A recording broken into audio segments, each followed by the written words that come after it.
सगळी टीम बाहेर निघाली आहे पोलीसवाल्यांची।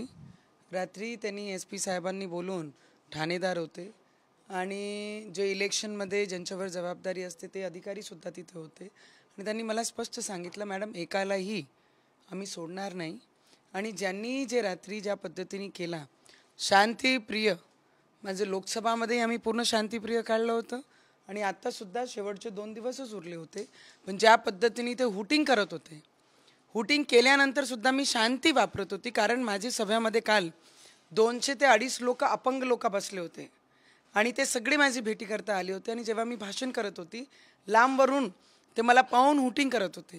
तर एवढा लांब होता अंतर, फक्त एवढंच ऐकू येत होतं कारण एवढे मोठे साऊंडमध्ये अल्लाहू अकबर अल्लाहू अकबर आणि माझे काही लोक तिथे उभे होते आणि ते ऐकत होते आणि ते चुकीच्या शब्दांनी सगळ्या गोष्टी मायावर बोलत होते। तर माझे लोकांनी म्हटलं शांती ठेवा, आम्हाला काहीच कोणासोबत करायचं नाही, शांतीने आम्ही सभा करून निघणार आहे। लाडकी बहीण माझी लाडका युवा सगळ्यांपुढे आपुला शेतकरी हवा।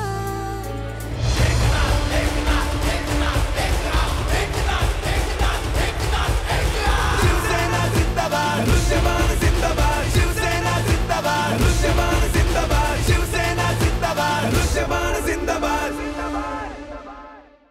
सभा झाल्यानंतर मी सगळे लोकांना भेटत होती, जसं मी नॉर्मली सगळ्यांना भेटून मला कार्यक्रम संपल्यानंतरही अर्धा तास लागतात। खाली आली, कॉन्स्टेबल महिला होत्या त्यांच्यासोबत बोलली, मग जे हँडिकॅप लोक होते त्यांच्यासोबत बोलत होती मी, लहान लहान मुलं माझे सभेमध्ये होते त्यांच्या आईसोबत त्यांच्या मुलांसोबत बोलत होती। ते बोलताना सरळ तिथून कि तेरे को मार देंगे, तेरे को काट देंगे, हम अल्लाह के बंदे हैं, हम अल्लाह के लोग हैं, तेरे को दिखाएंगे। मैं बोली शांत रखो भैया, कोई किसी को कुछ गड़बड़ नहीं करनी है, तुम कुछ भी क्रिएशन यहाँ करो मत, बस मी असा बोलणं आणि त्यांनी खुर्च्या उचलणं आणि आमचे लोकांवर आणि आमच्यावर जोरात जोरात खुर्च्या मारण्यास सुरू केल्या आणि तेव्हाही सुद्धा मग माझे काही लोक आले आणि त्यांनी मला गाडीमध्ये बसवण्याचा प्रयत्न केला। मग मी पाहिलं की अजय देशमुख सारखे आणि त्या खल्लार गावाचे जे एक कार्यकर्ता ते झोपले होते आणि मी लेट पोचली, मग परत ते उठून आले होते।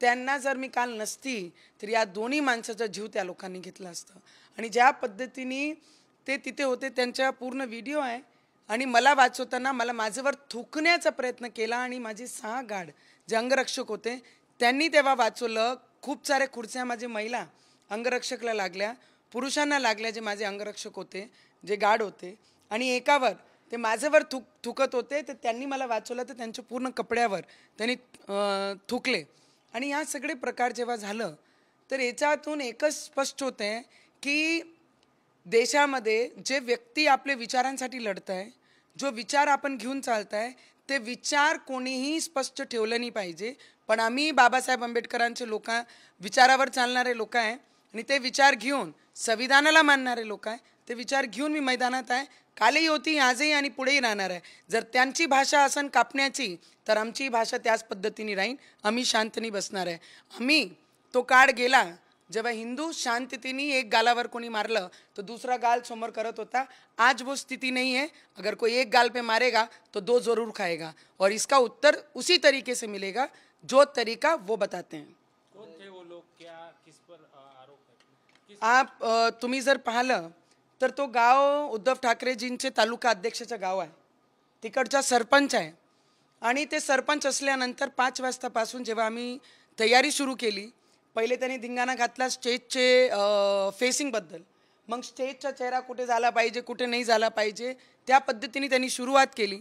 जेव्हा सगळे लोक पोलीसवाल्यांनी आम्हाला परमिशन दिली त्यानुसार आम्ही आमचे मंच वगैरे सगळे लावले। त्याच्यानंतर जेव्हा त्यांना वाटलं की हे सभा नवनीत राणा काही पोचून नाही राहिली, कारण की मी 4 तास लेट होती त्या सभेमध्ये आणि आमचे बाया जेव्हा येणं जाणं करत होते त्यांच्यावर सिटी मारत होते, त्यांना अपशब्द बोलत होते, त्यांना हुटिंग करत होते, त्या पद्धतीचा व्यवहार त्यांनी काल केलं आणि स्पष्ट आहे की ज्यांचे तालुका अध्यक्ष आहे आणि आज उद्धव ठाकरेजी हे बाळासाहेब उद्धव ठाकरे नाही, हे जनाब उद्धव ठाकरेजी झाले आणि याच्यातून स्पष्ट काल दिसलं की त्यांची जी चिड होती आम्हाला घेऊन आमच्या विचाराला घेऊन ते स्पष्ट काल त्याचं एक दृश्य पूर्ण महाराष्ट्र आणि देशाने दिलेलं आहे, पण ते विसरले की आम्ही सुद्धा बाळासाहेब ठाकरेजींचे विचार घेऊन चालत आहे। तर बाळासाहेब ठाकरेजी जेव्हा मंचावरून उभे राहून पाकिस्तानला सरळ उत्तर देण्याचं काम करत होते, तर आम्ही सुद्धा त्यांचीच मुलगी म्हणून त्यांचेच विचार घेऊन या मैदानात आहे. तुमच्यावर हल्ला झाला म्हणून आज हिंदुत्ववादी संघटना दर्यापूरमध्ये निषेध रॅली काढणार आहे असं करते. तुम्ही जाणार आहे का त्या रॅलीमध्ये? हां, मी रॅलीमध्ये आहे आणि मी त्या रॅलीमध्ये सोबत उभी राहणार आहे. कारण आमचे विचार, या विचारावरच आम्ही चालतो. आणि ज्या पद्धतीने त्यांनी राजकमलवर धिंगाणा घातलं, एवढी हिंमत आहे की माझ्यासमोर मला खुर्च्या फेकणं, माझे लोकांना मारणं, मला मारण्याची धमकी देणं, एवढ्यापर्यंत जर अमरावतीमध्ये हा सगळा प्रकार घडत असन तर आम्ही शांत नाही बसणार. मी महिला जरूर आहे, पण मी हिंमत कुठेही गमावली नाही आहे. पदानी हारली आहे, पण माझे विचाराला मी हारू देऊ शकत नाही.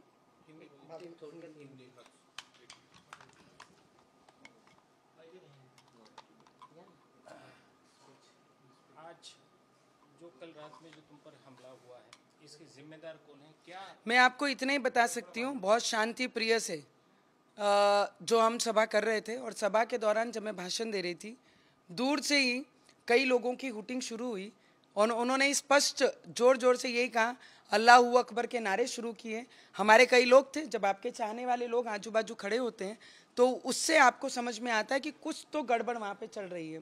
फिर भी मैंने बहुत शांति प्रिय से मेरा भाषण कंप्लीट किया. मैंने उनको समझाया कि सब लोग शांति रहो, हमको कोई किसी को कुछ नहीं करना है. हमारा उद्देश्य है कि शांति प्रिय महाराष्ट्र में हमारी सभी विधानसभा चुनाव पार पड़ने चाहिए, क्योंकि आखिर के दो दिन बचे हमारे प्रचार के.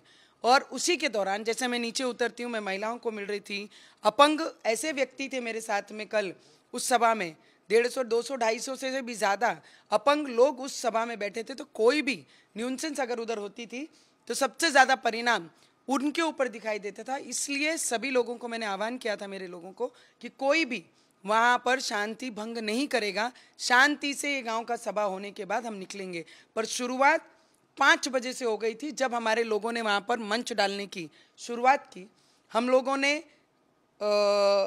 शासकीय परमिशन ली, जितनी भी पुलिस डिपार्टमेंट की लगती है, इलेक्शन कमीशन के परमिशन लगते हैं, सब हमने अपनी फॉर्मेलिटी पूरी की.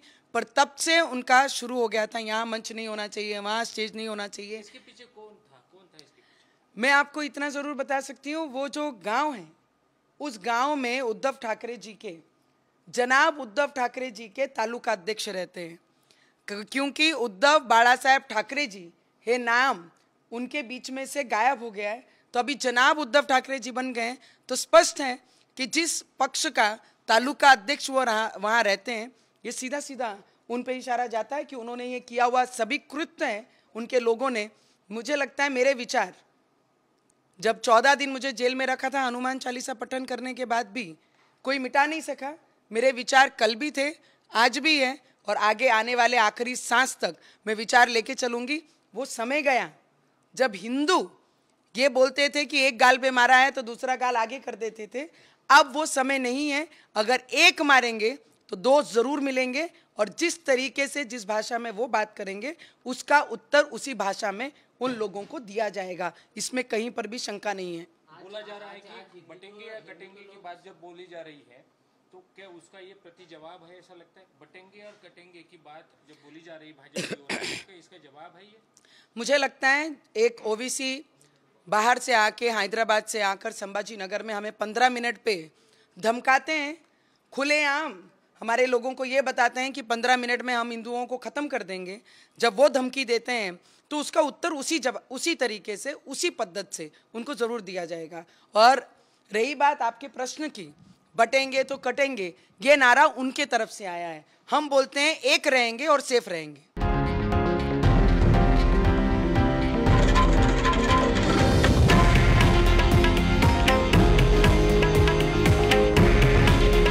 हे आहे देशातील नंबर 1 न्यूज नेटवर्क आणि आपण पाहत आहात TV9 मराठी. काळजी तुमची, हित महाराष्ट्राचं.